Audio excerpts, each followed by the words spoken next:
Welcome back to another episode 80 of the Spittin Hoops podcast. We're back with another playoff special edition podcast. As we've already told you, this is the best time of the year, the most hyped time of the year. And one round of the playoffs is gone. Some of our predictions were right, some of them were wrong. Hopefully, you didn't bet on them. But we're going to be going through the rest of the playoffs and the second round mostly. But we're also going to be talking and reviewing the last round because there's a lot to discuss, frankly. And we obviously haven't seen you guys in a little bit, or like haven't recorded a real episode. You guys have seen a podcast more recently than we've recorded one, obviously. Um, but yeah, then we're excited to really just dive into it. Anthony, how are you feeling? Man, feeling good. It's been, I think, probably only didn't get a very high percentage of the series predictions right, but watched, I want to say, at least part of like 90% of every single game. So this has been really, really fun. Two game sevens that like we're worried we weren't going to see, a great game six in the East. But really excited for this next series, see what it has to bring. Yeah, and Anthony, actually, we watched many of these games together, Yes, probably indeed. six, seven, 8 games, Yeah, probably over the few straight. days where we were linked up actually during this time. So we got a lot to discuss. We actually kind of know where our brains are at a little bit on some of this stuff, but we haven't talked. I don't think we've talked hoops in a few days, truly. So Like a formally, lot of yeah. this, yeah, I think that a lot of this discussion is going to be new to us, and hopefully it's new to y'all.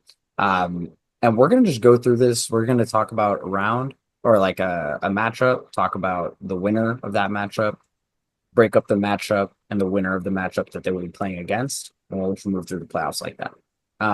Anthony, do you want to start us off somewhere? The world's your Yeah. oyster. I have no preference. I have loved these playoffs through and through. I feel ready to talk about any of this. Yeah, let's do it. So let's do Thunder Grizzlies first. Start there. My big takeaway was so for those of you who are listening to what Max was saying earlier, I was in DC. We did not record. Didn't feel like it. I think we were just like, let's just watch some hoops and chill. Yeah, honestly. Um, we'll be okay with that recording. And I'm in the Uber and I'm looking at the score of the Thunder Grizzlies game, and the Thunder are up in the series 2-0, but they're down in the game 29. And I'm like, should I bet? Should I put some money on this? And I didn't do it because of reasons, but sure enough, I'm not gonna make any excuses here. Sure enough, they came back, and I think that is what is encapsulating of this Thunder team is they're just consistent. They're on time. Their game plan is so hard to crack that it doesn't even matter how good of a like you have to be so good, damn near perfect to beat these guys. Don't really know what else. John Morant apparently said he had them figured out by the end of the series, brother. You did not have them figured out. If you did, it would have been one extra game. You got to figure out your own team. So that's what I got on that. Yeah, I think that's very fair. I will say, I mean, the first two games of the series were not close. Like No. total destruction. And by game three, I mean Memphis goes back home, but those are close games, game three and four, but also they aren't games where you're truly expecting Memphis to come out with the win. Mm-hmm. Um, I mean, game three is obviously the big comeback, like you mentioned. That's the killer. But I don't know if I can say Memphis rolled over because I think OKC is that good, but Memphis did not play to their full capacity. And when you see kind of the way the season ended, I mean, we'll talk about the Nuggets, and I don't want to extrapolate too much from the firing of Mike Malone, but I mean, at least they won a playoff series. Memphis, Yeah. it's like fired Taylor Jenkins, and now I mean, they extended the coach to replace them, so I assume that was part of the plan. But Yeah. you know, not great. Not. I mean, they probably outside of the Suns probably have one of the most disappointing seasons I think in the West. And Yeah. I like mean, it's, respectfully to the Kings, like I almost think Memphis is more disappointing than the Kings potentially. I mean, I think that's valid. And not only that, when the Thunder beat the Grizzlies by damn near 50 or more than 50 in game one, she had a few bad shooting nights in this series. And I think it just goes to show just this was the team with the best record in the NBA against the team, maybe after the Heat, the second worst team in this conference in these playoffs, and that's where we're at. Didn't like it. Yeah, I didn't Yeah, like it either. I don't. I, yeah. it's tough. It's tough to extrapolate, and we'll get to. There's another series where I feel this way too. It's tough for me to extrapolate too much on any of the sides, Mm, in regards to the series because like no flame, but like Scottie Pippen Jr. is playing 35 minutes a game in these playoffs with yeah. Memphis. Like I don't really know what happened. Like there's something like clearly something has gone wrong. But Scottie Pippen Jr. is a very good player, but he is playing 35 minutes a game in the playoffs this year, and he shot 35% from the field. Like Mm, it's hard for yeah. me to and to be fair, if you look at his counting stats, like this is why you can't play it. You can't just look at averages because if you look at his averages, he's like 18, 5 and 5 in the playoffs. But it's like, we watch the games and it's like this guy, respectfully. Well, I thought he was well, good in stretches, but like, it's like Isaiah Hartenstein is playing 20 minutes for OKC because he doesn't need to play more than that. Okay, yeah. Memphis needs Scottie Pippen Jr. to play 35 minutes. And Mm, it's like these are not yeah, it's just like depth wise, these are not a similar caliber of teams. And it makes it really hard for me to extrapolate a ton from the series. yeah. I'm with I that. yeah. And Brandon Clark, Jalen Wells injury issues aside, wasn't going to make a difference. Like I'm And with you on the and yeah. if they're healthy, like if those two guys are healthy and they had gotten a run for like 2, 3 weeks, maybe the Grizzlies win a game or two against the Thunder, but also then the Grizzlies probably aren't even playing the Thunder around. So it's like kind of tough. Like, Yeah, it's tough to put it um, up. yeah, I mean Jalen Wells obviously gets hurt so late in the season that he's a bad example there. But like if they had a runway with Brandon Clark, who was playing really well before he was hurt, like maybe that changes stuff. But if that changes stuff, they probably aren't. They can see given how tight the West was. So I Yeah. don't know. We'll get to Memphis Yeah. in the off season because I Plenty of think time. yeah Bye. they're yeah, bye. We'll get Bye, to them. Memphis. Bye, Stay on Memphis. that side. Stay on Yeah, that side. yeah, stay on that side. Yeah. Did you see the meme? Yeah. We'll get to Warriors later, but do you see it's like Steph Curry to Cannon Curry? Stay on that Oh side. yeah, yeah, yeah. To Don't his switch up. kid. Yeah. That's crazy work. Um, Yeah. it's A crazy. lesson for all fans everywhere. Yeah, but Well, I guess other side of that bracket, if we're good on that, is like one of the best series that we had. This was a great series. Nuggets Clippers. Nuggets go on to win in 4 games, back and forth. They win game one. Nuggets lose the next two. Clippers win the next two. It's super tight. They have that crazy game four near collapse. Jokic does his Sembor shuffle or whatever you pronounce it. mhm. Air balls perfectly to Aaron Gordon. Should not count as an Unbelievable, assist, by the by the way. way. Oh, just Yeah. great timing, great awareness. And then they go back and forth in the next 2 games. Jamal Murray shows up for a couple of games. Aaron Gordon played out of his mind. It's unbelievable. This is a great series to break down. And then they just blow them out of the water in game. They won by 19. The score is misleading. They put this away in the third quarter Yeah, yeah, with yeah. game I mean, seven. Ty Lue was playing like he emptied the bench like to start the fourth quarter pretty Yeah. much. Like this is way over. Like game seven at least. I feel like I don't have much on game seven. I mean, we could bash Harden or whatever, but um Can we just for a sec? Like it. I texted you this, but and this is maybe a crazy take. I don't care. Peak Jason Tatum, peak James Harden, fine regular season James Harden. Has he ever showed up for a game seven? Like, has he ever played to his ability? I don't think. Like, he is reliably bad in game sevens. And the further the series goes along, the worse that he plays consistently. And it's not just shooting; he feels invisible on the court. Um, and he could have boxed out Aaron Gordon in game four. Like it's these little things where he's probably going to be an All NBA guy this year. And I don't know what you do with that. I don't know what you do with this team going forward for next year. Wasn't like Kawhi was especially good either after game two, game three. I mean you So got I mean yeah, team wise you gotta trot it back out. I think we're in too deep. But like I think yeah, here, let me read you. So his last four game sevens are Houston versus OKC game seven in 2020. That was the bubble. yeah. Um, where They won. 24 for 15. they win. Yeah. Um, 4 for 15, 26% from the field. Next one, Brooklyn versus Milwaukee, game seven. That's obviously the all timer. He Oh plays yeah. 53 minutes, right? 5 for 17. Yeah. Philly, Boston, game seven. 3 for 11, 9 points. Clippers, Denver, game seven. 13 assists. Um, but, and to be fair, also, no fouls and 2 turnovers. It's kind of fun there. Like, it's like he actually, I feel like outside of not scoring the ball, he was like not terrible, but yeah, 7 points, 2 for 8. You're not shooting 2 for 8, you're just not shooting the ball. And, No. I think it's gonna be tough. The thing is, I can't put him over. I can't put Tatum over Harden. Like the peak of Harden is an MVP level caliber player. I think you can argue that obviously that Chris Paul was the more valuable player on those Rockets teams. But the one game seven that James Harden might have played well in was actually 2018 game seven, Houston Warriors, where he actually puts up 32 um, for the loss. So, you know, On how many counter shots? counter argument there. 20, 29. 20. There it is. 42% of the field. 42% of the field. I mean, I'm just saying, like, I think peak Harden still I would put above Tatum. I would argue that Yeah. Harden at that point in time is a top three player. Probably around his MVP seasons, he's pretty close to that. So, but that said, Tatum's. We'll talk about this later. I think he's on pace to get his Finals MVP, and at that point, Then it's a different combo.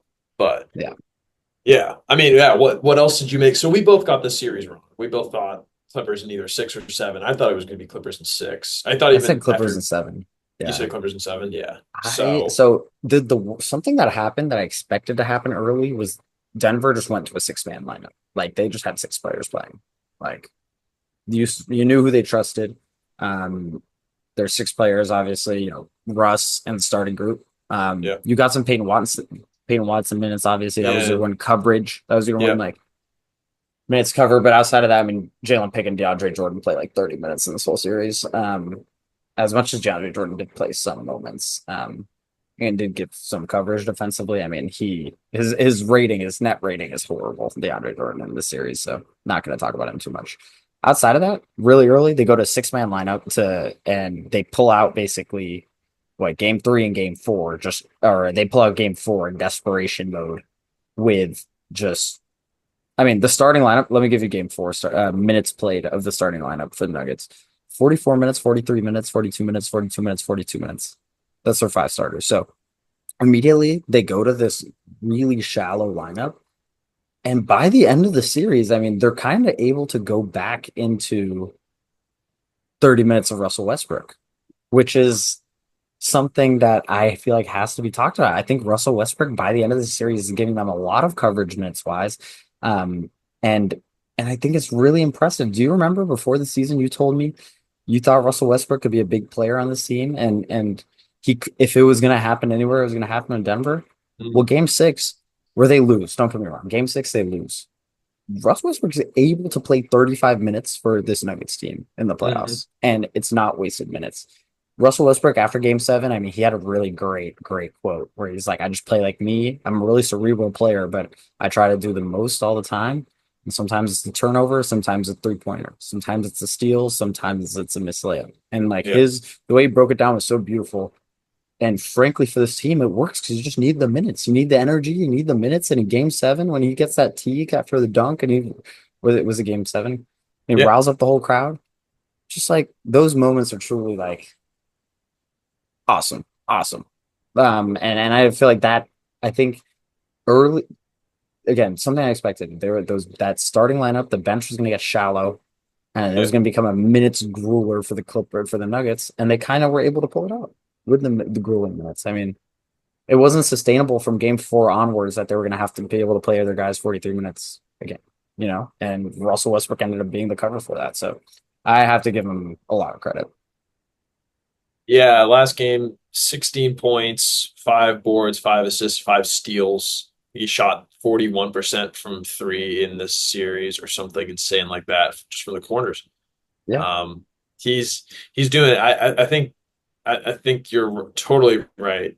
Besides Aaron Gordon, and Jokic had a couple of weird games early on, but I think he settled into this really well.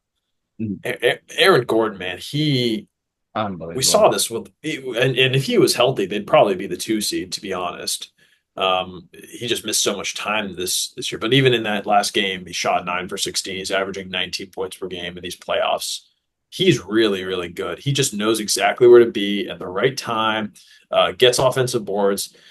And even though that dunk contest that he should have won was, a decade ago, he still has hops like he's 22. Um, I think he's been fantastic. If Jamal Murray kind of came and went, but he had a pretty solid game seven. You're going to need a couple more 30, 35 point bombs from him. Michael Porter Jr. was finally playing with He played some, very well. Played very, yeah, very well yeah, to round out yeah, the series. yeah. It's to round out the series. There were a few like what is going on in his head kind of things, and then Christian Brown. Yeah, I mean that this is their big six, and they're going to need all of them for the next series for sure. Aaron Gordon, more Yeah, offensive rebounds and defensive rebounds last series. that's Um, insane. which is great, That is a great crazy stat. stat. That's a great Um, stat. so yeah, I mean, this is an amazing series. And the Clippers, I mean, you get the Nick Batum game. You get the some performances out of your role players, but Yeah. once you get to game seven, you kind of need your stars to take you away, and they weren't able to do that. And yeah, I mean, I'm a little surprised that we even went to game seven. And obviously, if the Clippers win that game that Aaron Gordon steals, right? We're having way different discussions here, but Hmm. you know, I'm still part of me is just a little surprised that it even went to seven. Halfway through the series, or like by game three, I was pretty concerned about the Nuggets. And yeah, respect because they just dug deep and just played their guys 40 minutes and they're like, we're gonna go down. If we're gonna go down, we're gonna go down with these five guys, six guys, Hmm. seven, 6.5 with Peyton Watson, Hmm. um, Yeah. in terms of minutes. And it's just like I really respect it. I really respect what they did. You had Ty Lue was trying to mess around with Chris Dunn minutes, playing him more, playing him less, Nick Batum playing him more, playing him less, Derek Jones playing him more, playing him less. Yeah. But in the end, the Nuggets were just they just had too much their stars played better than the Clippers Yeah. stars, and it's Yeah. not usually that simple in the playoffs, but this series ended up being that simple by way of the way the series went. Right. I think it's such a good example too of how when you get a guy like Zubats who it was great in this series, all of his averages were down. Mhm. Um, Chris Dunn couldn't shoot. And I think when you're a team like the Clippers, and we'll probably talk about a few of the teams like this, who are able to scheme your way to winning a bunch more games than you do with a more veteran team like the Nuggets that might coast a little bit, is eventually Zubats is going to be figured out by Jokic. Like eventually that we were talking about, I think you and I were both like, he's a stalwart. Like you don't have that anymore. You know to sag off Chris Dunn. You know that Batum only has so many minutes that he can play at 36 years old. So you can kind of figure this team out. But to your point, I still thought they were right in this. They could have 4-0'd this just like that. But that's how it goes. Yeah, I mean, yeah, and that's why with the Clippers you got to run it back. I mean, I don't think they're that far off from being like an extremely good team. So yeah, I think that's a I don't know. I think that's a great Yeah. point. I'm Uh, curious, and I like your alluding to like the the veterans versus who was young and able to scheme their way to wins. Like I think we see that in some other series, where mhm. it's kind of like crunch time who Right. performs. But The crunch time, yeah. yeah, both obviously with the Knicks and the Warriors. But we'll get to the series later, I think. Totally. Yeah. Uh, Last few and things. I mean, there's a lot of minutes being played on this Clippers team, and respectfully with Bogdanovich, he had some moments in the series and had for some good sure. moments, but Bogdanovich is a rough, when you look back on this series, like he's getting a lot of minutes for a guy who is struggling, yeah, pretty I aggressively I'm with you at on times. that for sure. Also Norm Powell. just like he came back down to earth too. Like he couldn't. I don't think he could find his way in the offense. Um, they need another guy. And You they're know, doing they yeah, have like guy by committee, right? Because like obviously Bogdanovich had a good game five, right? And like yeah, the Batum was Batum game six or whatever. Um, but it's like yeah, it feels like they might need like instead of Powell, if you could have if you had like prime Paul instead of Norman Powell, yeah, no, but yeah. if you had a swing that you could pencil in, if you had like Andrew Wiggins, honestly, like I actually think as much as Andrew as Norman Powell on paper is a lot better offensively. I think that caliber player would be interesting. But then you have Kawhi, Andrew Wiggins, Derrick Jones Jr. It doesn't really make sense, right? But uh, it, if that makes any sense, like a more Yeah, consistent guy, like Norm Powell's pop and off, like in theory, I would say Norm Powell's better offensively than Andrew Wiggins. But Andrew Wiggins scoring like that 19 every game, open three hits. He doesn't necessarily create a ton of shots for himself or for others. But in theory, that's like why you have James Harden. And I know James Harden didn't play well, but kind of got to go down with James Harden, you know. well, that's the issue. And they did go down with James. They did go down with James Harden. That's the issue. He had a great game six. He really did have a great game He really six. did. That He really did. 26, 6, 28, 6, and 8. But there were too many games. He had a 7 point game, an 11 point game, a 15 point game. Like you can't be doing that. Just doesn't work. And in the shot attempts go down. Yeah. So I don't know. I think all of this is you can flirt around the edges, but to get to a point in a game where I have to learn that Max Christie has a brother in the NBA, You didn't know that. and that's on me for not knowing that there's a guy named Cam Christie. He's good. That's He's good. I mean, 2 for 3 plus 11. Yeah. He came on the court. Who is the guy? Who's this guy? Kobe Brown, Clippers legend now. He Kobe was like Brown, yeah. 6 for 6 in that fourth quarter. I mean, they Um, almost got the starters to come back in the game. they did. I think the Jokic did come back in with I think like 6 minutes left, or like with 3 minutes, 4 minutes left, and I They was were like, like, we are not blowing another one of these. I don't even. I think Ty Lue didn't even sub in. He was just like, I Yeah, don't even. He was like, even I don't believe in this. yeah, yeah. Um, You guys don't all right, deserve let's it. let's look forward. Nuggets, Timberwolves, or not Nuggets, Jesus, Nuggets, Thunder. Yes. Do you want to open with a prediction? I mean, in general, I think that this is a fantastic matchup. Nuggets, I think very early on, we're going to see a similar thing where their bench is going to get really short. Um, but how long can they survive playing Peyton Watson, maybe playing 10 minutes and DeAndre Jordan, maybe 5 minutes of Jalen Pickett? Like, Yeah. if early on they can get a win or two with minutes being soaked up by those guys, if game four, game five, game six, their starting lineup's got to play their big minutes, I think you got a shot. But it's going to be, if the Yeah. Nuggets can steal one on the road, I feel very good about like this being a competitive series. If it's 2-0, I don't see many teams, let alone the Nuggets, winning four out of five against the Yeah. Thunder. Yeah. I think you got to steal one. Um, and I think you just this is Jokic just going crazy. Like I think Zubats was a tough guy to go up against. He's huge, dude's strong. I think he's just got to take all advantage of Chet, all advantage of iHeart, and just get them in foul trouble early, slow this game down, give these six guys rest. I think this is that's the only way. And the other guys got to step up. Like Aaron Gordon has to step up. I think the championship medal is really on their side here. Um, The I defense think, is really going to have to pull through, I think. I think yeah, that's also going to be something that, like, obviously, I think the Clippers stressed the Nuggets defense a lot, but this is This Thunder team can get slow. This Thunder team can get like that a little bit that Celtics mode. Fourth quarter, 6 minutes left. mm, Shea is getting tripled. Like right, exaggerating obviously here, but it's like all right, like Case and Wallace hit a three. Like and if you can get in those situations, like maybe you got a shot. right. Um, but do they have a shot? That's the. I mean, I say, I say Thunder in seven. I think that's a fair take. I think I'm Look at gonna the take the week. I think I'm Thunder gonna in take the Thunder six. in six. But I think this will be a series that will be very competitive. I don't think there's like 40-point blowouts happening. I think the Nuggets let go of one. I think one Yeah, slips. maybe one. Yeah, maybe one of them. Yeah, like Yeah, if they already lost game one and game two, they go down 25 in the second quarter. Like something. Yeah, something like that. back it up.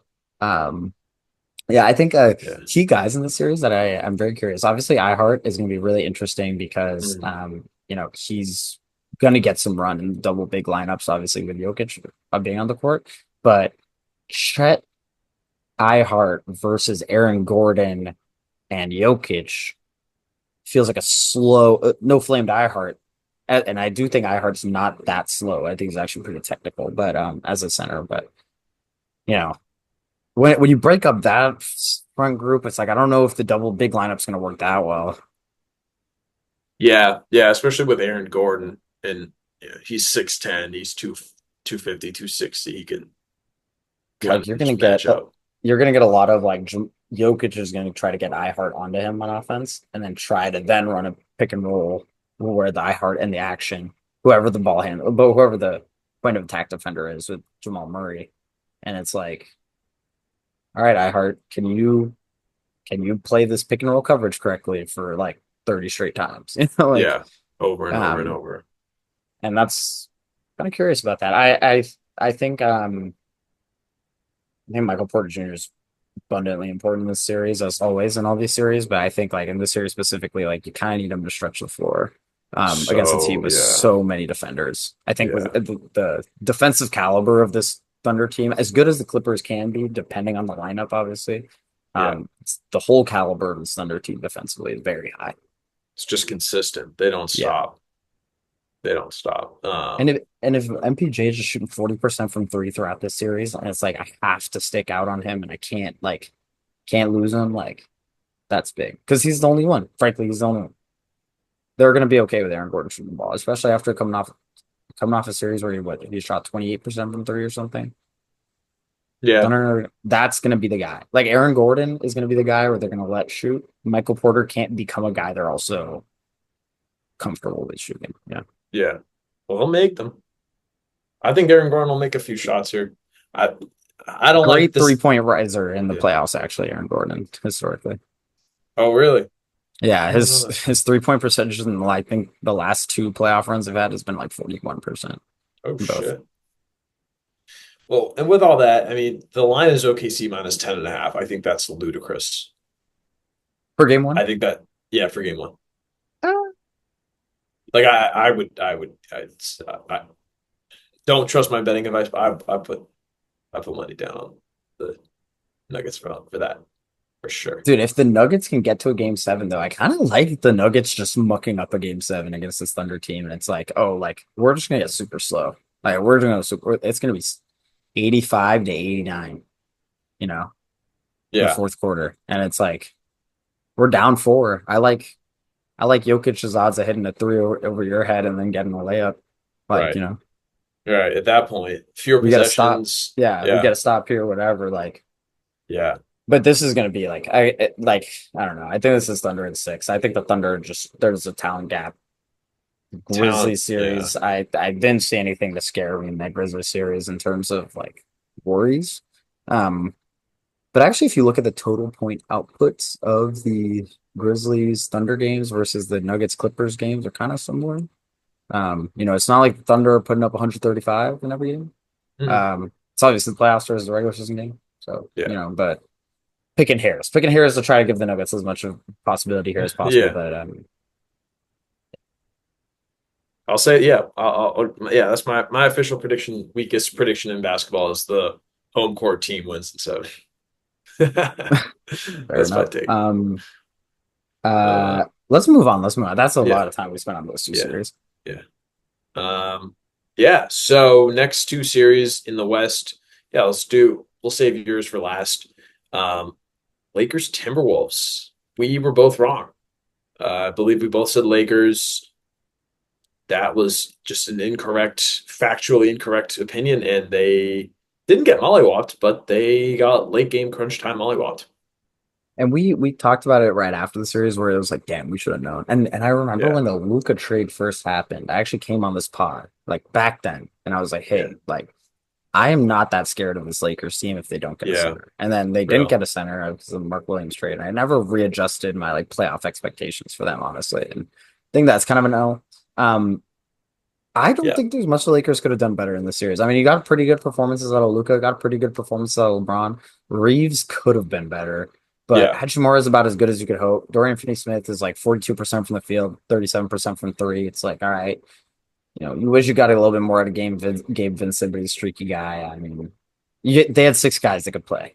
You know, like no flame to Vanderbilt, but he is lost in this series. By the way, yeah. I mean, like this, he that feels like you.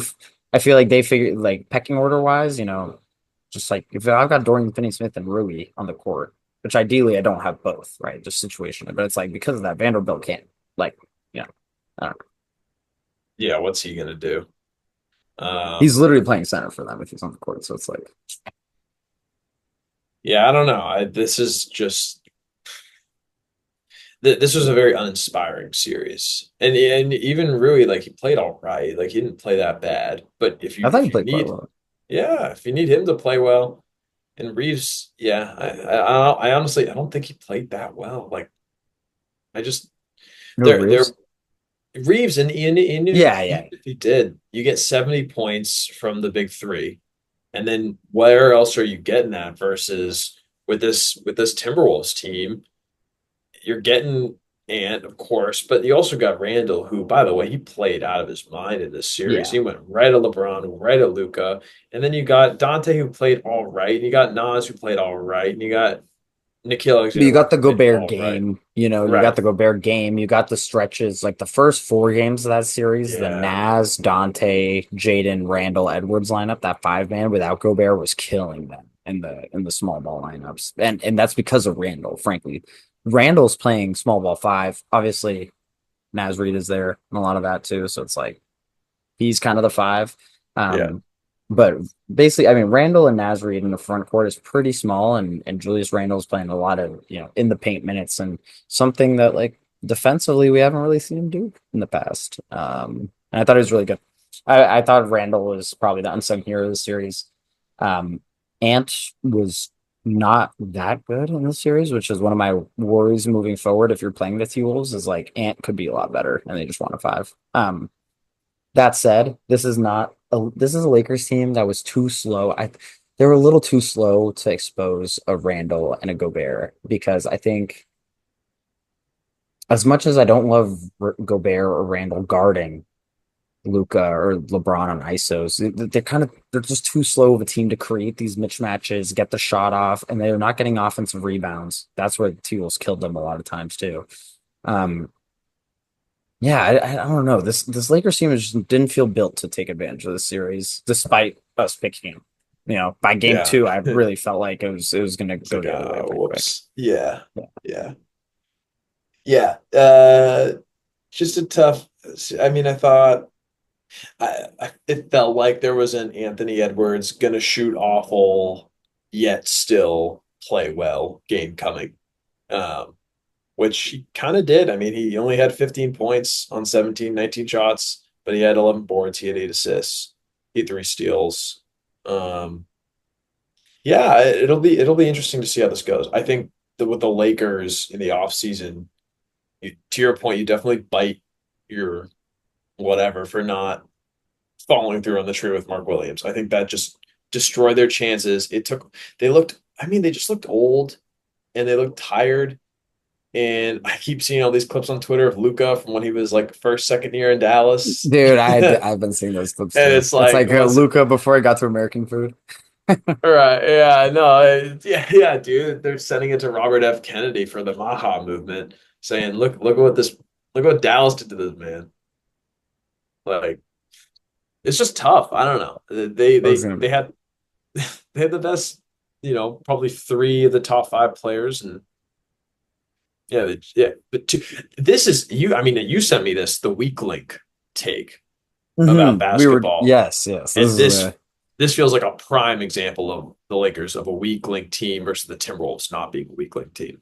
Yeah, it's like and so the theory and I don't agree with this theory in 100% of circumstances, right? Like Sure. but the weak link theory is kind of like your bigger issue is usually your worst player on the court, not who your best player on the court is, because this at this point in the NBA, it's a lot about switches, exposing mismatches, especially, you know, usually when you get deep into series, it's like, who is the guy we want to attack? We're getting a switch on that. We're attacking him. You know, a lot of times in playoffs comes down to that. Not all the time, a lot of times. And so the theory is like, who's the worst player on the court? If your worst player is substantially worse than the other player, that's a strong indicator of how the game's going to go. If throughout the game, your worst player is worse than their worst player. Um, and no flame to the Lakers guys, but throughout the series, the worst player on the court is Jared Vanderbilt, or it's Gabe Vincent, or it's Dorian Finney-Smith. Um, and so I was just looking at the worst player. At no point in the series, I mean, Nickeil Alexander-Walker's really rough in the series. Mike Conley's pretty tough in some spots, but it doesn't really feel like, the worst player on the court through most stretches is on the T-Wolves. Or it doesn't feel like the Lakers can even expose that for some reason, a lot of these senses, in a lot of these cases. So Right. Yeah, I think especially that's because the T Wolves' worst player, if it's Nickeil Alexander Walker, is still great, great defender. right. So he has some value that he can provide. Yeah. Yeah. I mean, And in but terms then of you weakest link, I mean, Gabe who's the Vincent, better player? Jared Who's the better player? Vanderbilt. Nickeil Alexander Walker or Gabe Vincent? Like Nickeil Alexander Walker. Yeah. It's not a shot. Yeah. There's no difference. Like, yeah, I don't know. The Lakers got to retool for They're sure not in the they're not that offseason. from competing though. Not worried. Yeah, Gabe Vincent's your six man. Like just you gotta flip if you can flip connect into Mark Williams type, you flip Jared Vanderbilt into a guy who can hit a shot. Just any like because they Yeah. actually if let's say you got Mark Williams, let's say you got Mark Williams, Rui Hachimura, Dorian Finney-Smith, LeBron James front court. Don't hate that. I mean, you'd love to get a second center there, but You need, yeah. But um, this series looks a lot different if you got Mark Williams. For sure. yeah, I think it looks a little different. I don't know. Yeah, and we'll get to this, but I think the T-Wolves are an extremely good team. I mean, let's Yes. some fun stuff here. So the T-Wolves throughout the series have 20 more offensive rebounds, have 20 more steals, and 20 less turnovers. Wow.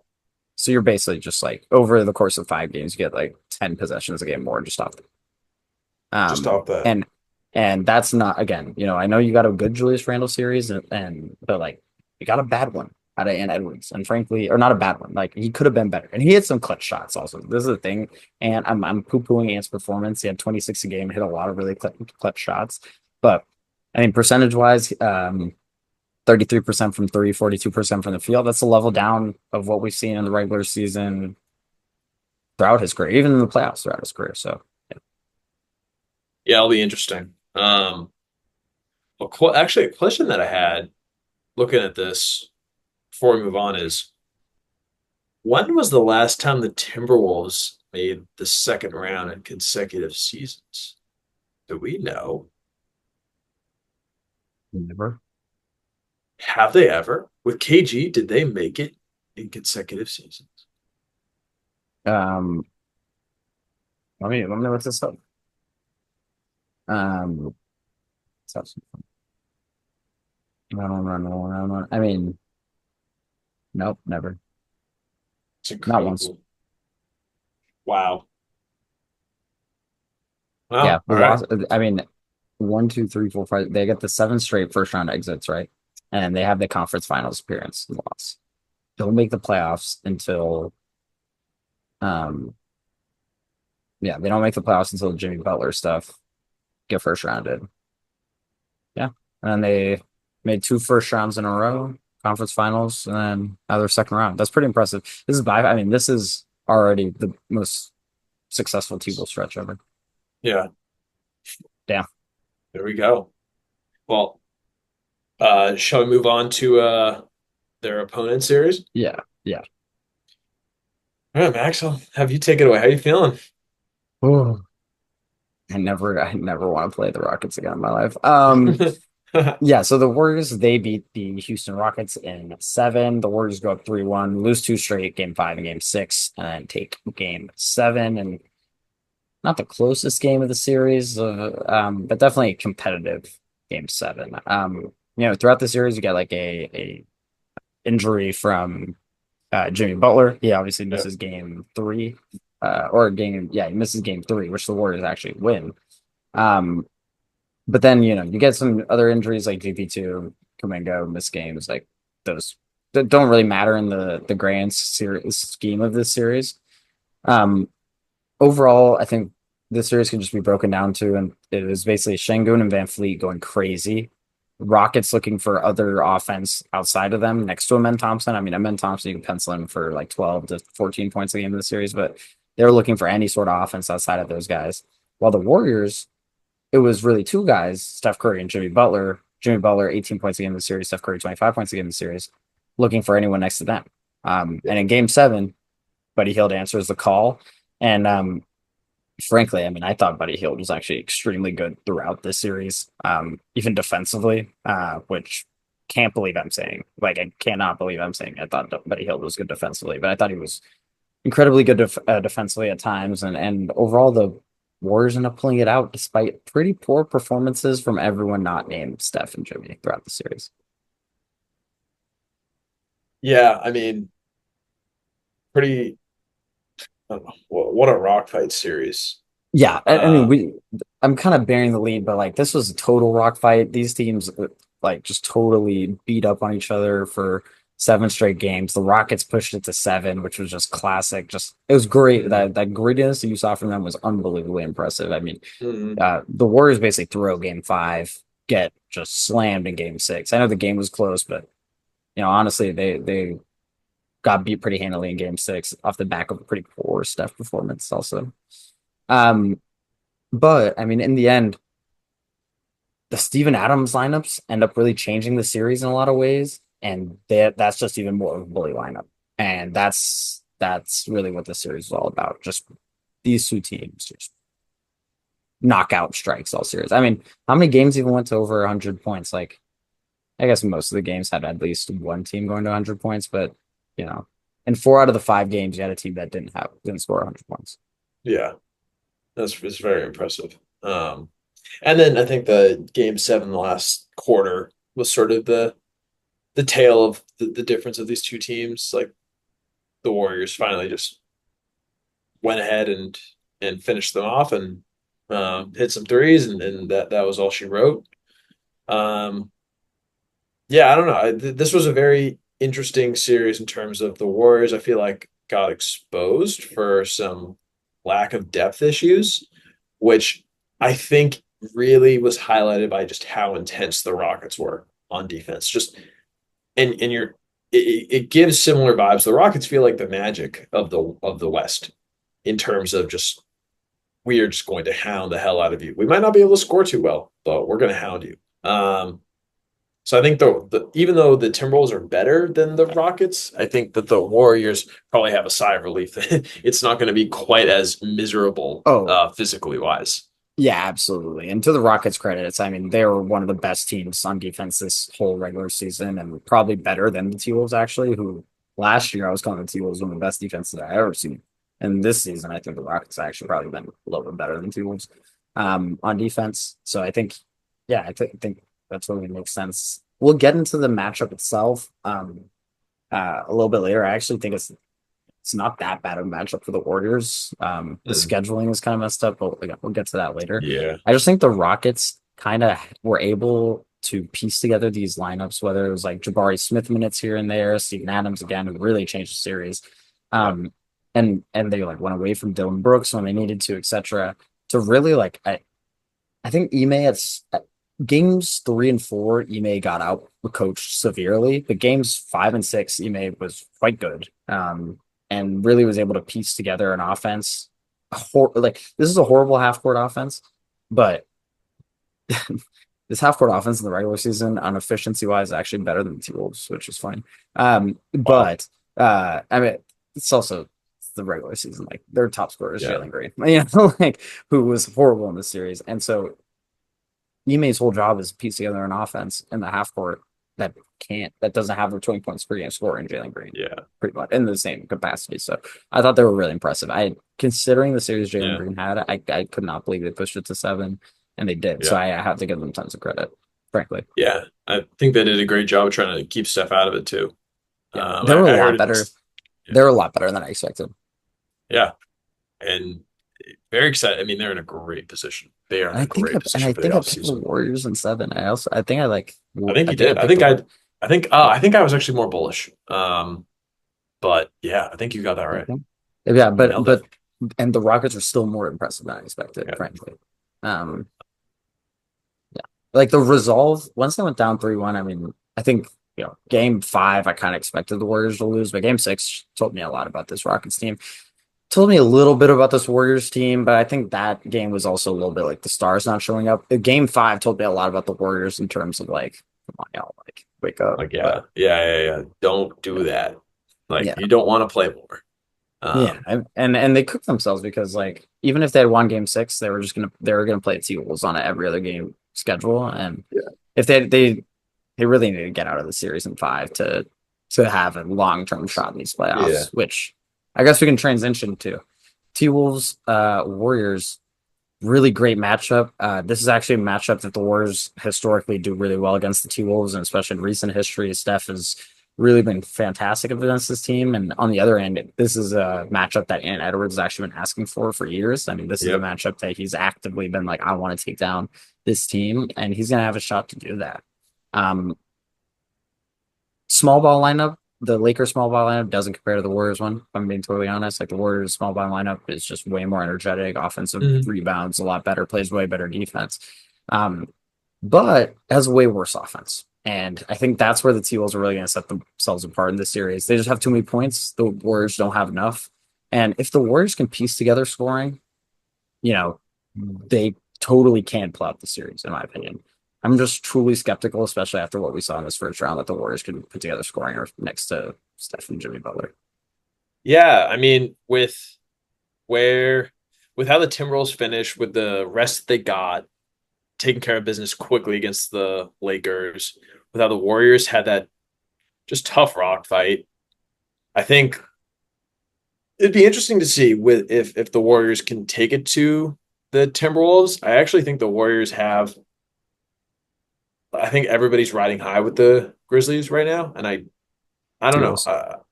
Sorry, thank you. Yeah, I always mix those two animals up. Yeah. Um, I'm excited for the series though. I love this. Anthony Edwards, Jimmy Butler, Steph Curry, the Draymond, Rudy Gobert, Depoy thing.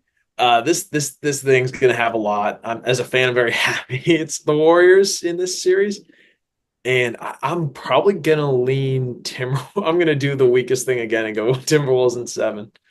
I, Man. I think I think the Warriors can definitely make this a series, and I wouldn't be surprised if they win. Yeah. Very fair. I got the T-Wolves in 6. I Mm, think this like if the Warriors can win game 1, we can have a whole different discussion about this, but I'm pretty skeptical of the Warriors winning game 1. Rest wise, just off the bat. There's that. sure. And then game 2, you're in Minnesota. You're gonna have to find the points to beat those guys in their house. Kind of skeptical. Are you gonna win game 3 and game 4 at home? And if you do you have the firepower to then go win game 5, game 6 again with very little rest on every single game? I'm kind of skeptical. I'm pretty skeptical. I think the Warriors defense is really good. I actually think the Warriors defense will be really good. And I think people will see kind of that the Rockets defense was actually probably better than the Minnesota defense. Especially like if we're talking weakest link stuff on the Rockets. I mean, Van Fleet is actually quite a good defender at the guard spot. Şengün is probably their worst defender, and he was actually quite good. I mean, Jalen Green, there's he in and out when he's playing. Obviously, not a great defender, but he was better than expected also in that round one. And it's like Julius Randle becomes a really critical piece here too. Again, it's like, is he going to be able to crash the boards, play down low, etc., take advantage of the Warriors Yeah. lack of size? Frankly, I think he probably will. I was really impressed with him in the first round, and even if he doesn't, I think they probably still have enough scoring outside of him to overcome that. Um, So yeah, that's what I think. I think you probably get a Steph Curry 40 pointer in the series. I think this is the series where you're going to see Hmm. Steph's average go from like the 24 a game with the Men Thompson guarding him to like close to the 30s. Um, but I just think the T-Wolves are really good. I think offensively, the T-Wolves are gonna be just a little bit better when the Warriors can deal with. I don't think any of these games outside game one could. I don't see them any of them being blowouts. I think all of these are gonna be rock fight Hmm. games as well, but just don't think the Warriors have it. That Yeah, said, if Pods averages 16 a game in the series, we can have a like very he different discussion. like he can. Like he can. And he got left open, wide open for this Rockets series. And he Yeah. gets a little more threes. We'll probably have a different conversation there, but um, in terms of how Hmm. long that series went. But if you can get a consistent 15 points a game from one of the third guys, it's really going to go a long way. That said that in the first series, oh, we didn't see that, and the Warriors still won, but it was against the Rockets team that I wasn't super impressed with. So, Yeah, I think it's just like a which of the other guys on the Warriors are going to step up like that. For me, that's I think you know what you're getting from all these and guys. if they do, I actually think the Warriors can. The pendulum almost swings the other way, where it becomes very winnable, but it is Yeah, not winnable without that. yeah, Like you the need Rocket that series, it was winnable without that, and they without did it, win it in seven. which we saw with that game 4 win where they were without Jimmy, or game Yeah, three game win three. without Yeah. Jimmy. Yeah, And then even in game seven, obviously, when Buddy goes crazy. But it's like right. those aren't consistent. That's not They go consistent crazy. enough for Yeah. me to pick the Warriors to beat the T Wolves. So I got the T Wolves in six. I think it's gonna be a rock fight series. I think it's gonna be electric. This can I say the Warriors kind of remind this is a really bad comp because I don't think they're gonna win a chip. But part of this kind of reminds me. Do you remember the 2013-14 Spurs when they won the chip? Yeah, They played a 7 game series against Dallas in round one. yeah, they Um, did. and then they had a second round, which was expected to be really close. I can't remember who it was. And then they end up winning The that series in Thunder? five. I think it was, yeah, maybe the Thunder. And they end up winning No. that series in five. Yeah. Oh, Um, okay. As in, like they turned it around like an they old did, team. Like they. yeah, they ended up just like spanking them with experience and then they got the rest through that. If the Warriors somehow were able to win the series in five, I would actually moving forward be very confident in them or like feel a lot better than moving forward. I just don't really see them doing that. Like frankly, in theory, yeah, I was thinking about that team a little bit when I was trying to talk myself into the Warriors, but I don't really see it.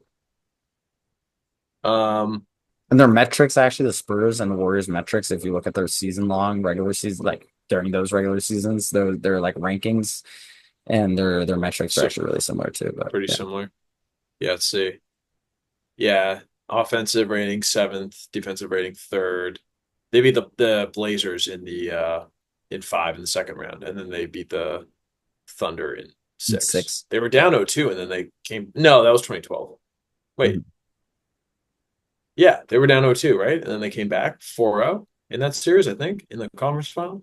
Spurs. Regardless, you don't just because you have a bad series does not mean that you can't turn it around. Well, because and that's what I'm saying. Like if Moody and Pods average 14 a game each during this series, the Warriors are probably winning that series. And like in theory, that's not unplausible. It's just like I can't predict that to happen. Like it's Right. not what we've seen. No, I think that's no. I mean, and that'll be the exciting thing to watch. But yeah, that's my prediction. I guess that wraps up the West for Yeah, us. Let's sure. just start it off with your favorite team, Anthony. Actually, while we were recording this, the Celtics lost game one. So we just have to preface that as we're getting into this little section that we have actually seen that. We're gonna try to push that away in our mind because we literally just watched that. But the Celtics, they win in five against Orlando. Pretty interesting series. I mean, close in terms of games two, three, four, in terms of score, in terms of how you felt about the series. I mean, game three felt like the only one that you really felt like the Magic had a shot to win, which they did. Overall, Yeah. pretty great series from Jaylen Brown. I think is probably the standout performer outside of Tatum, who averaged 31 and 11 throughout the series. Um, and no flame, but I think Kristaps Porzingis, you come out of this series if you're the Celtics, and that's the worry. And outside of that, you felt good, even though you lost one game. Yeah, I mean, this series probably went as much as went how I would have expected it to go. I'm still trying to collect myself with the absolutely putrid performance that the Celtics just put on against the Knicks, but we will talk about that in a second.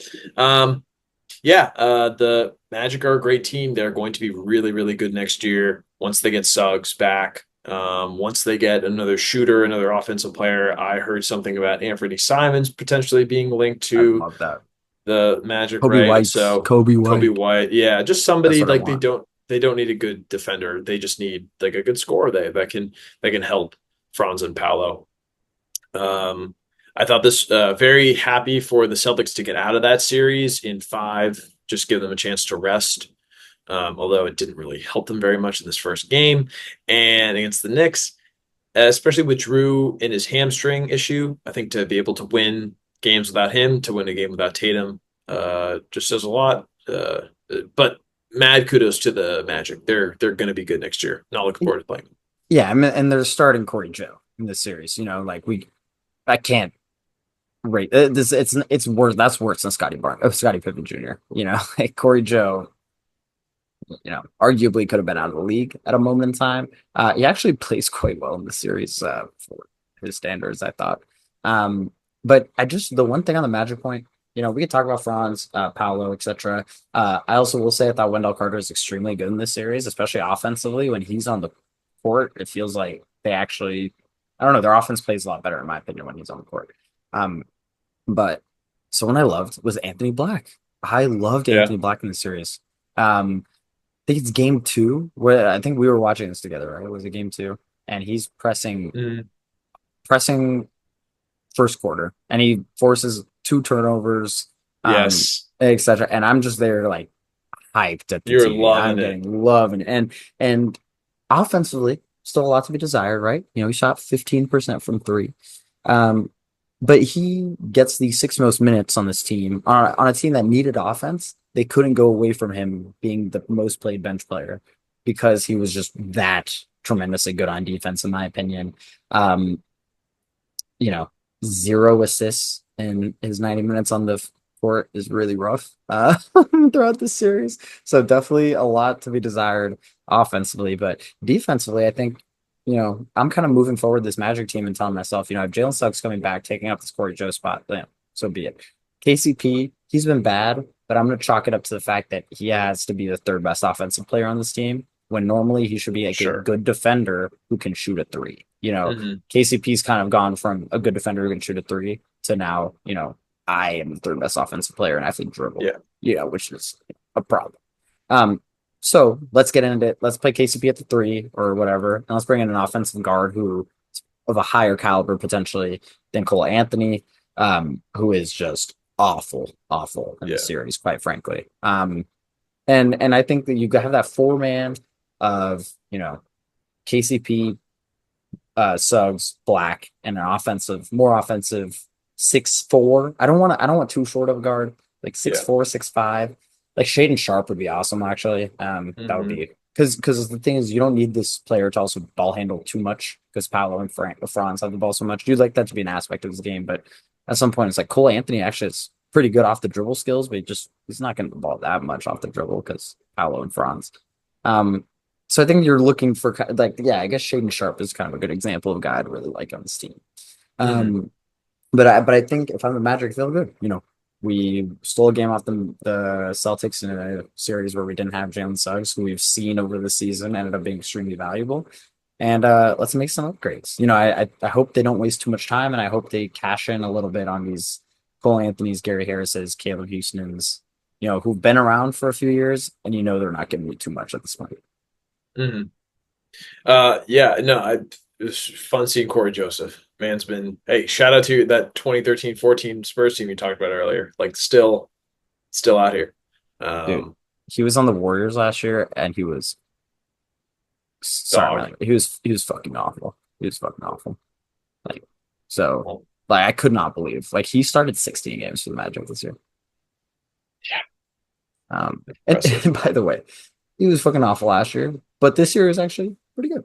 Yeah, I actually like, he like I wouldn't call him a bang average NBA Yeah. point guard, but like slightly under average, you know. Yeah. Um, Yeah. Yeah. I mean, he looked competent. He looked serviceable. I think yeah, I think that's all I got in the series. I'm probably spent too much Yeah. time. All No, right. it was a short series, sweet series. Magic will be back. He looked Yeah, good. Magic are gonna be like a top 6 seed next year if they're Yeah, for healthy. sure. Um, Yeah. uh, then we'll roll right into Knicks Pistons. This might have been my favorite series. In the I East, for sure. in the East for sure, and overall like the watchability of it. Like I think the Warriors Rockets got so grimy that it was like a little bit like, dude, like it's 70 points since the beginning of the fourth quarter, you know? And I feel like there's a good balance here of this Knicks Pistons where you got a lot of scoring talent. You got the Jalen Brunsons, the Carl Towns getting 30-point games. But you also got Cade Cunningham showing himself off. But you also got great defense on both sides and truly just a great competitive series. Knicks, they take it in 6 games. Obviously, Jalen Brunson hits the game winner in game 6. As the Pistons are trying Yeah, to that force it to game 7. Just great absurd shot. shot. Great Yeah. shot. But the Knicks, they stick to their game plan. There's a clear hierarchy. They have their 5 guys. This Mhm. series, you get a Cameron Payne game. You get some Miles McBride minutes, who was Yeah. not great in this series. And then you get your Mitch Robinson minutes. But they kind of played their clear 5 guys while the Pistons play like a little bit of a deeper crew. They try out Paul Reed, they try out some Ron Holland at times. Isaiah Stewart's obviously injured, but they roll with like a clear 7 man of like Duran, Thompson, Hardaway, Schroeder, Beasley, Harris, Cunningham. And by the end, I mean, Schroeder's not starting, but he's playing a lot of crunch time minutes against Brunson Mhm. because he's the only one who can move his feet fast enough to stay in front of him. And so, for example, I thought he was really good. Um, but I mean, the story of the series is honestly just the big dogs, and Jalen Brunson was just better than Cade Cunningham. And as amazing as Cade Cunningham was in the series, the 3-point shooting not being there let them down a lot. Yeah. Yeah, no, for sure. This was, to your point, an absolutely great series. I think we saw a lot of the lack of experience in the Pistons, having that 21-0 run in game one that they could have had. There were a few games that they could have had. Even game four, where they went down 3-1, even though Tim Hardaway probably got fouled on that three-point attempt. Cade Cunningham, to your exact point, he missed a 14-foot shot that he got to his spot, he rose up and he missed it. So this was a great series. Definitely excited to see the Pistons. I'm sure they'll be back in the mix. I don't know if they're going to take another huge step this year because I don't think we see another Beasley 300 3-pointers kind of season. I don't really know for the Pistons. Curious to see where they go for this. I don't think you need to re-sign Harris or Beasley or Hardaway Jr. to huge contracts, even though I think Beasley could probably get one based off the season he just had. Um, I'm curious. I feel like you could maybe keep the veteran presence, but you're getting Jaden Ivey back, getting Stewart back. Duran's going to take another step. Cade's going to take another step. So I think this team is in a really, really good spot. Well, they can create cap space quite easily. If so, Hardaway, Schroeder, Beasley, they're all off the books. Lindy Waters, obviously, too, and Paul Reed. Um, uh, But the rest of the guys like Ron Holland, are you moving him? Alsar Thompson, are you moving him? Jaden Ivey, are you moving him? So I think your move here is maybe Isaiah Stewart goes somewhere. 15 Yeah. million a year. If you could free up that 15 million a year slot and combine it with the other cash you have left, I mean, you're kind of walking into free agency with Tobias Harris on your team and still having the ability to sign about 30 million in a free agent. So I think they're a really great spot. And I hope they take advantage. Remember the Kings, they have the room for cap space. This isn't the Pistons last year with flexibility, and that was my criticism of the Kings at the time. But you have good teams like this, and you need to take advantage. You can't get stagnant, especially when the getting stagnant could mean re-signing Dennis Schroeder, who's 31, Malik Beasley, who's 28, and Tim Hardaway Jr. is 33. I think you need to make talent swings because actually that's something that I think we saw in this series. There was a lack of talent in the Pistons. Yeah. No, 100%. Yeah, I do. Yeah. Yeah. like clearly, like and Jaden Ivey will be back, but you know. I was going to say the thing that I love about the Pistons and the 6-7 seed is there are two types of 6-7 seeds. There's the Pistons and Magic type of 6-7 seeds where you're like, all right, we can go somewhere. And then you have the Sacramento Kings type of 6-7 seed, which is this is probably the best that we're going to get. Or ironically, the Magic back in 2019, 2020, with Vucevic being their best player. That was Vucevic, their ceiling. Gordon, yeah, Yeah, Vucevic, Gordon, DJ Augustine, relics of Terrence that Ross. yeah, exactly. That whole crew. Jesus. Um, so I do think the Pistons aren't that team because you do have, in terms of like the Kings, right, where we kind of know Sabonis's peak, Yeah, even with the light the Cade beam stuff. instantly means they're a little bit further than those teams, but you can't get Right. stagnant. No, you cannot get stagnant, and you can probably see what like run this back. I'd be curious to see what kind of free agent or trading options. I'd heard something about like Kevin Durant, which would be like a wild swing. I would Um, love I'd love the swing, but it's like you can't make him too old. This seems too young. You can't bring in a guy who's too old. Like if Giannis is on the table, like I'm moving. Here's 8 first round picks, like, but yeah, like that would be fun. But outside of that, like I think it's a little tough because like you want Jaden Ivey to get another run as the guard spot. You have too many yeah. wings. You already have your centers and potentially Isaiah Stewart, Jalen Duren, etc. So it's like Hmm. your upgrade kind of directly has to be like Toby for someone. Which Yeah, yeah.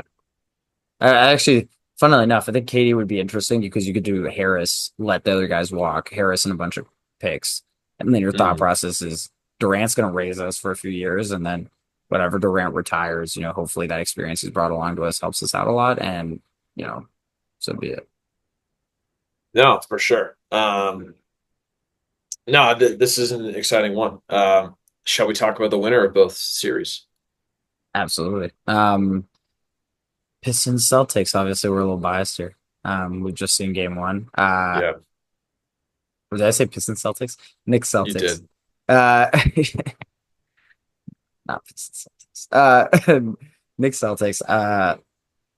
Yeah, pretty different teams. I mean, I would argue that the Celtics team, in theory, should be a deeper one. The Knicks, really rely on a top 5 of players, but the Celtics do rely on a top 6 of players, and Horford actually is seeping into that, more so than ever with the struggles of Porzingis. Um, Matchup wise, it's really tough to make a case for the Knicks that doesn't involve Cat going to another level defensively. Um, Frankly, in terms of the way he can be attacked off the dribble, etc., and how much the Celtics can do of that when they want to, means that there's a lot of pressure on Cat. But the other side of it is also the Celtics shoot so many threes that can the Knicks get away with just their great offensive setup that they have when those 5 guys are out there. So I don't know. I think the Celtics probably win in 5 or 6. Feel pretty confident about that. I know the Knicks might not seem as good as people think after this 6 game series with the Pistons, but the Knicks, I think they're built to always win at least 2 games. They're too talented. It's just they're not that deep. Mhm. Yeah, I think they got one of them here. Mhm. Celtics shot 15 for 60 in this game, heavily relied on threes, missed a bunch of wide open threes. We had a couple more threes. This game's over. I'm speaking as a fan right now. This is the most frustrating thing. Have already started getting texts from Knicks fans and Celtics fans saying "Bing bong" and "Fire Missoula." Way too much on either end. I'm kind of happy the Celtics lost because we keep pulling this bullshit where we just get 3 happy. We saw the 3 that Jason Tatum had at the end of the game there. Absolutely bricked it. Uh, you get so much more. You brought up Karl Anthony Towns. You get so much more benefits when you just attack him. Get him in foul trouble. The Celtics had the Knicks in foul trouble early, were able to pull it away with this lead, and then they start to settle. And then when they settle, they just jack up these threes. And this is the reason why they wouldn't win the NBA championship. This is the reason why they won the NBA championship last year, was because, yes, they shot okay from 3, but their big thing was they hung their hat on defense and they just attacked the best offensive players. And to be fair, we started recording this podcast in the second half, so I didn't see how they blew it. But with all the times that you've watched and definitely I've watched Celtics games, we kind of know how they tend to blow 20-point leads, and it's just you get complacent. My turn, your turn, not a lot of dribbling. Also, Kristaps Porzingis has not been playing up to his standards. I don't know if he's still sick. I don't know what the deal is with that. So frustrating thing if you're a Celtics fan, but in a way, kind of happy. I bet Missoula's happy about this. Because yeah, this just goes to show you cannot let your foot off the gas at all. Because the Knicks are a very good team. I saw the line was like minus 900 for them to lose this series or for them to win this series. No, the Celtics, yes, to win the series. The Knicks are a really good team. They have a really good starting lineup. They do not have a deep bench, but Jalen Brunson is unbelievable. And if they can keep it within 5 points at the end of a game, it is anybody's game. Mhm. So Totally I'm agree. still I'm with you. I'm not going to give my over emotional bravado take and say Celtics in five. I think that's silly, but I do think that the Celtics should win the series and they should win in six. Um, that's my overall take on this. I think they just have better players. I think they have better depth. I think that if Cat is in foul trouble, you have the combination of shooting threes, depth. Everybody can pass. Um, in theory, that's how this series should go. Yeah, I totally agree. I will say for the Knicks winning game one, this like if you're Tibbs, like Tibbs probably is like we got him right. Like obviously we win game Yeah. one, but like Tibbs is probably thinking like, oh, we can this can now go to six. This can now go to seven. That's the route to beating the Celtics. Obviously, you got to push it that far. But Mhm. once you get there, the game gets grimy, game gets slow. Payne Pritchard gonna hit all those threes. It's Tatum, is Brown, are they gonna hit Right. all those threes?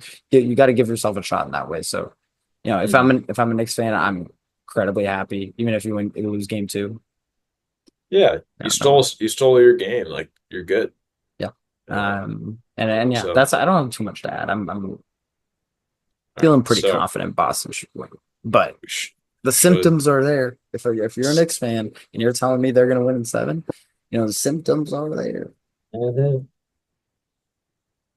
Ugh, don't talk to me the next 2 days. All Um, right. Let's move to the. You yeah, want to move to the other series? yeah. Um, Real quick, Cavs Heat. yeah, we can Um, run through this one pretty quickly. we just had Ryan on. Uh, hey man, God, thanks for coming on. You crushed it. I don't think any of us had too hot of a take that they were going to win in four or five at the very worst. That final game, they won by like 55. I heard it was like the biggest point differential in the series.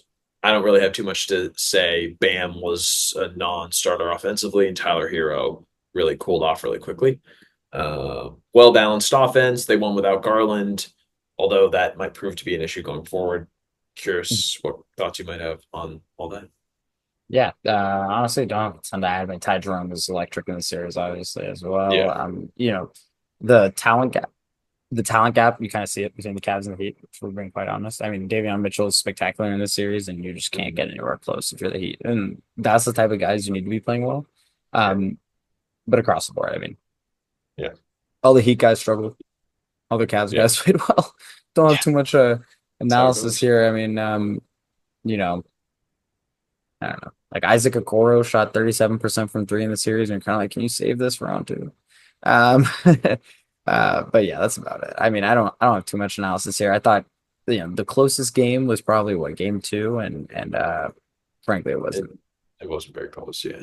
Yeah, They it never wasn't. led. Yeah. Um, Um, next. yeah, that's all I got. I Yeah. honestly like because we can talk about the Cavs stuff, but we'll talk about the Cavs stuff once we Yeah. take A talk second. to this next series. Can I talk about this series? I think Yeah. I picked the pace in this series, You right? were right. Yeah. Yeah. You Um, crushed this. yeah, I mean the Pacers stomped the Bucks. You get Dame Lillard who comes back, um, and plays in the series, um, which is already a A success in miracle. itself. Yeah, Yeah. considering his situation, right? So Yeah. there was that. But And then I don't want to beat around the bush. It's kind of stomping. yeah.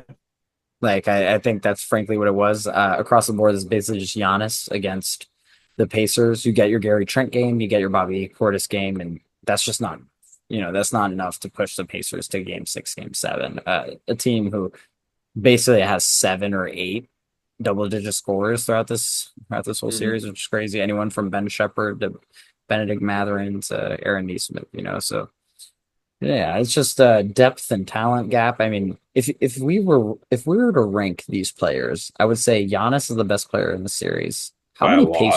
How many Pacers do you take before you get to the next? And Dame played in this series, but Yeah, but with the Achilles and with and the the Achilles yeah. and Yeah, obviously so comes back let's from take them injury. out. Let's take him out. Yeah, exactly. All right, so Halliburton, Miles Turner, Siakam, Neesmith, Siakam, Nemhard. Nemhard, TJ McConnell, um, and You take then yeah, I'd probably take TJ McConnell over Bobby Portis. Probably is that's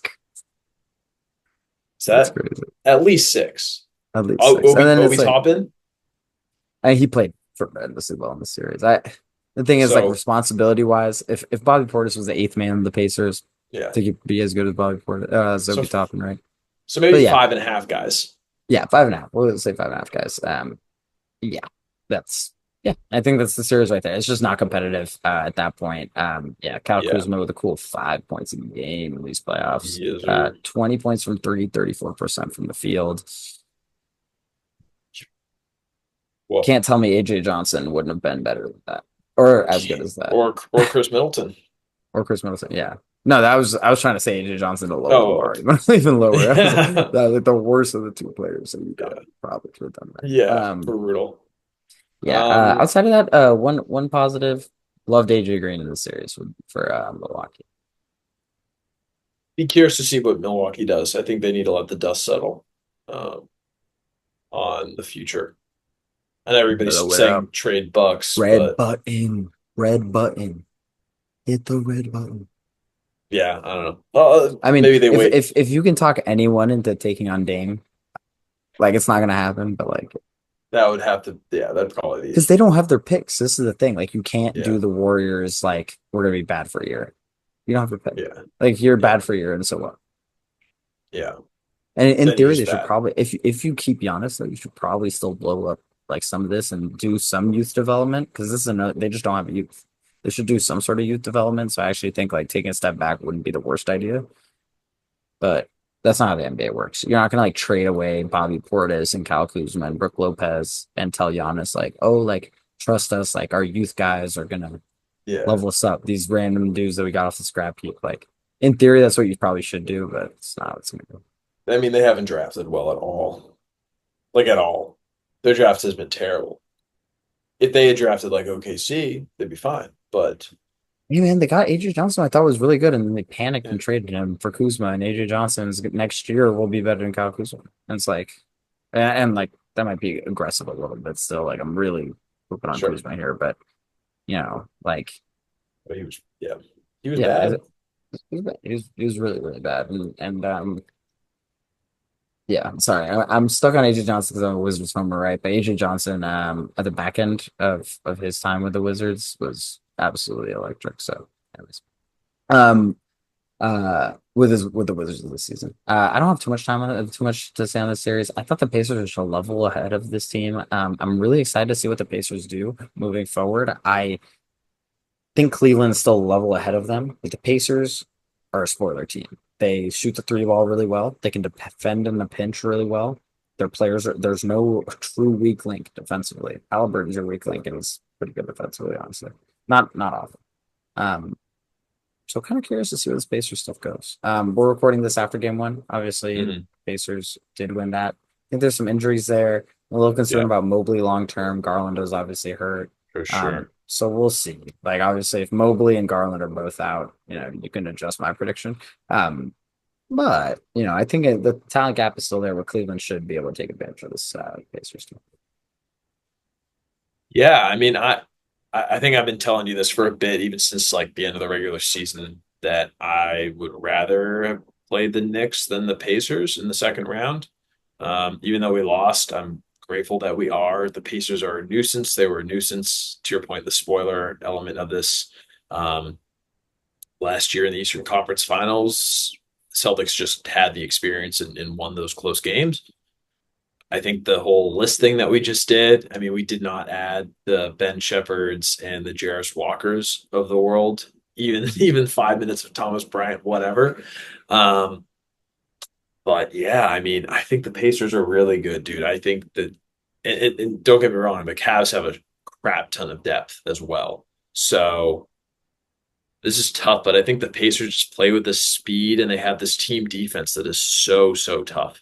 Yeah, and they're on a Um, string really well on defense, but yeah, the injury they're gonna if any injuries happen, they're totally built to take them. yeah. I will And say. I mean, I'll say it. Because of injuries, I think the Pacers will win.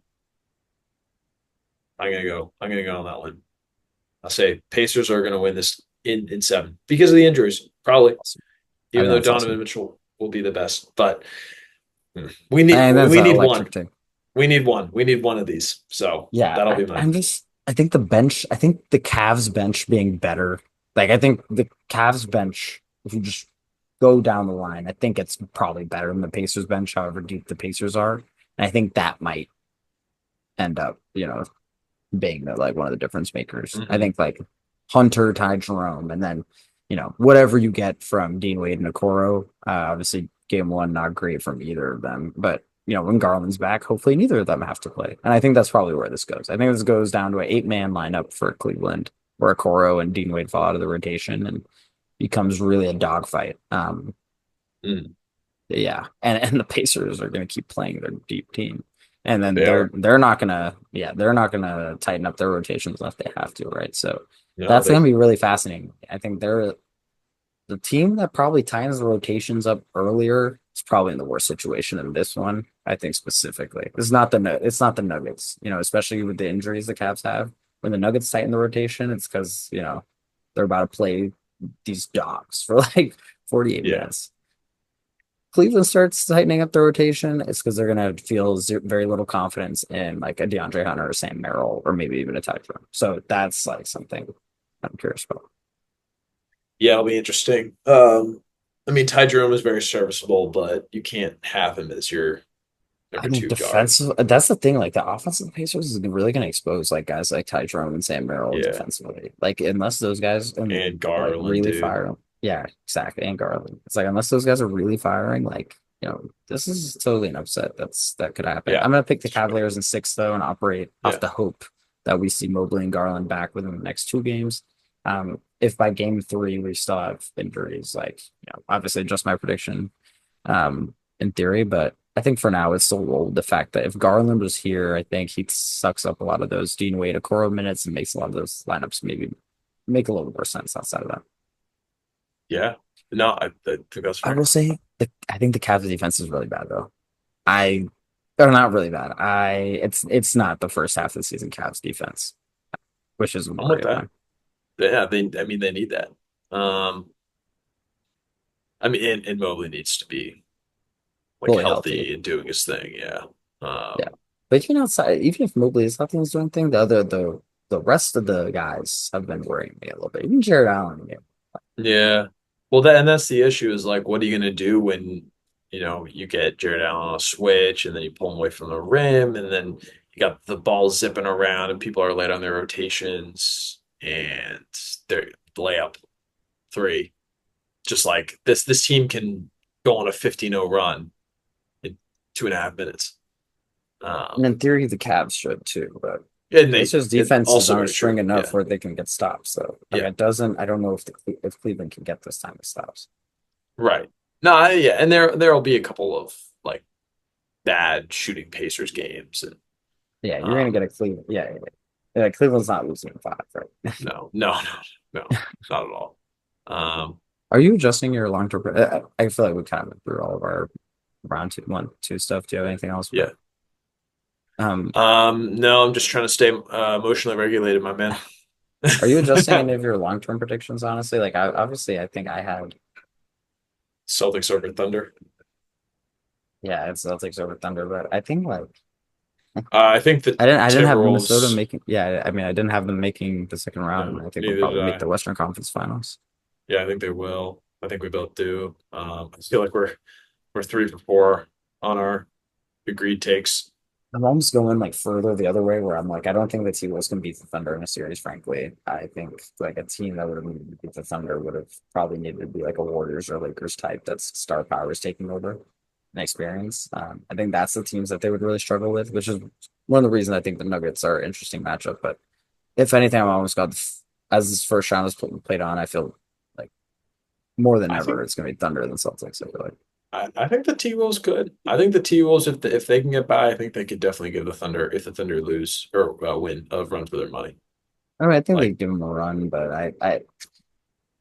I'm less confident. I'm less confident, and I know the Thunder, the T Wolves are substantially more impressive than I would expect them to. But I think your hope is the Thunder were going to lose in the Western Conference, probably not against a team like the T Wolves. I don't know. I feel like the Thunder are pretty good, yeah, I mean, they did win 68 games and have pretty good counter one for of the every team. highest, yeah, plus minus in NBA history with many of their good players missing significant amount of time. So, But I think we learned a lot from this round too. Like if the yeah, Celtics, if it takes 7 games for the Celtics to beat the Knicks, like then I'm going to say, oh my gosh, the Knicks are such a good team. man, Jalen Brunson, you're so good. You do not foul grift. He does not, and he's the clutch player of the year, He's incredible. Like even as though, much as the yeah, grifting happens, he is unbelievable. yeah, he's so good. Um, damn, all right, Round two, good that riff. wraps it on. Let's Yeah, go. hopefully we'll have another pod in the middle of this series. This is kind of a Yeah, longer series, longer round, I imagine. yeah, And it'll be easier to get deep into each stuff. yeah, exactly. Um, but yeah, so I think that kind of wraps it up. Hopefully I kind of want to see a big upset in the like pot right after or something. Like Yeah, if it's game three and then like it's like Knicks are up 3-0 on the Celtics, we're gonna have to pod. you're gonna have to call me for sure. You're At gonna this, have to I'm gonna have to if the pick you up from a psych ward. dude, if the Knicks are up 2-0, we're gonna have an emergency podcast. Yeah. I'm gonna see if I how much Wi-Fi I can get from my hospital. Well, yeah. With that, I With all guess the respect in the world, dude. Yeah. that's all. That's all I got. Though. All right. Go Well, Warriors. go Dubs, go C's, go away bad thoughts. Good night, Moon. Good night, Tatum. Stay with Shot me. Stay with one me. for 9 in the fourth quarter in OT. Let's Bad shooting game is out of the way. Spin Hoops, we love you. Episode 81 coming up real soon. We'll be watching hoops as always. But until then, we'll holla at you, babe. Y'all take it easy now. Come on.